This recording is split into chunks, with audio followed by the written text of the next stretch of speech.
Hi guys, ang ating ulam recipe ngayon guys is pininihan manok.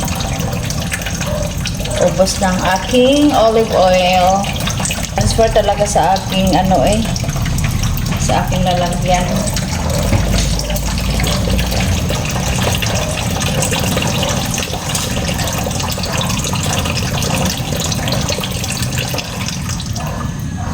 So magluto na tayo guys.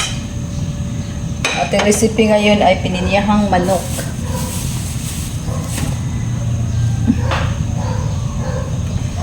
Igisa natin ang ating bawang.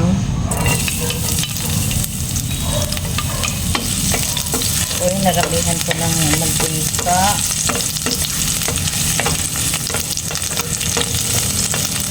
So igisa lang natin na ma-brown siya.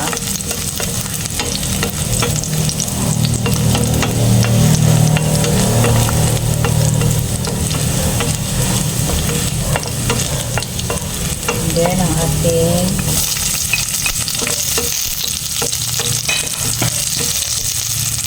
sibuyas.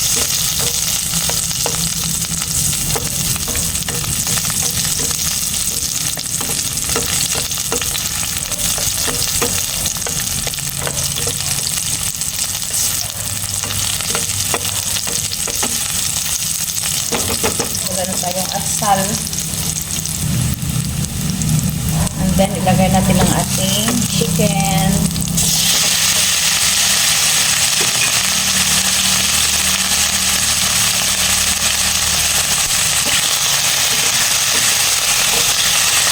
Chicken natin.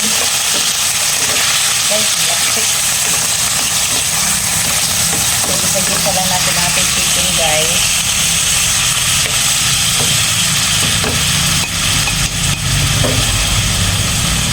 Tapos, lagyan natin ng paminta. Okay. Lagyan natin ng bay leaf. Ayan. Yung bay leaf.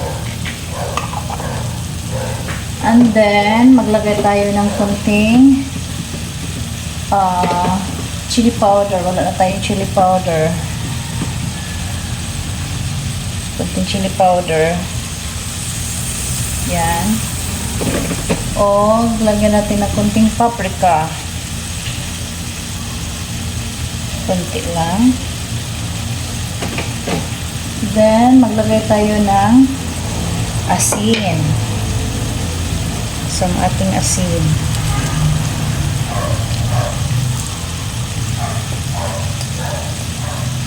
Okay.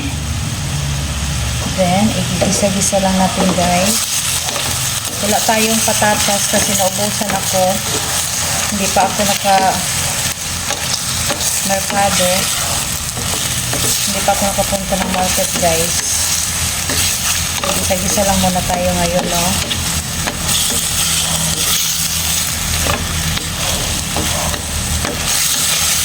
Igisa-gisa lang natin. Bago natin lagyan ng tomato sauce. Itakpan muna natin para maluto. Takpan para maluto. Maglagay tayo ng tomato sauce para sa ating chicken.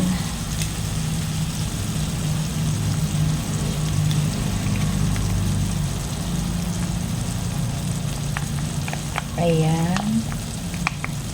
Tomato sauce.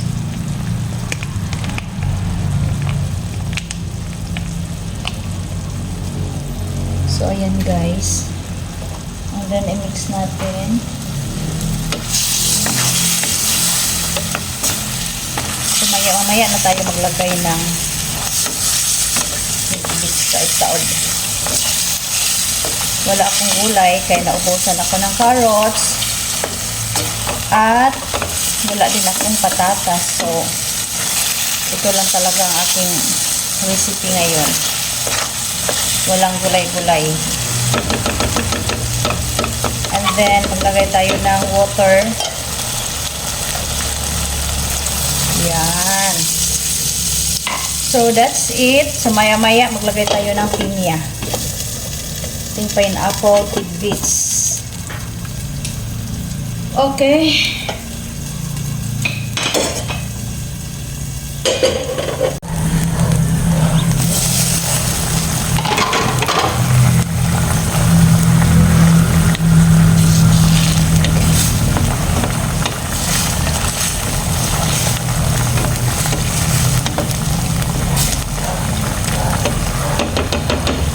Guys, maglagay na tayo ng tidbits para manuot ang lasa nyo ba.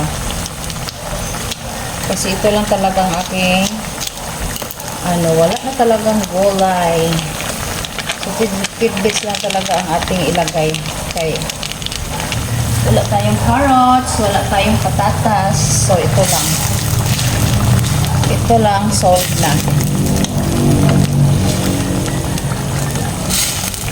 At naglagay tayo dito ng sili. Siling haba. Timplahan pa natin ng asin kay tabang. Tabang siya. Okay. And then, ilagay tayo ng konting sugar. Konting sugar lang ang ilagay natin. Para mabalansi ba ang iyang lasa.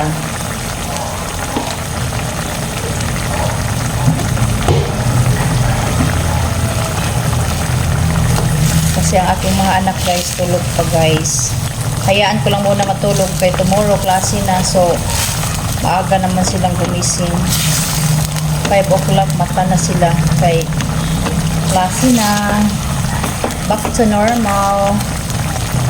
Okay na ang lasa. Hinaan na lang natin ang apoy. And then, nagluto ako dito para sa aking iro. Para sa aking aso. Takpan lang natin. Okay. So, parang hapit na siya maluto. Ayan. So, ayan na guys. Ang ating pininihang manok.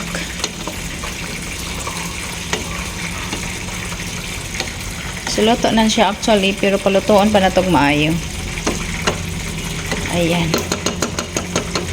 Ayan, ready na ang ating breakfast. O ang akong lawag sa akong iro, ako pang pritos kaldero kay may mantika ko diha nga nabilin. So, okay.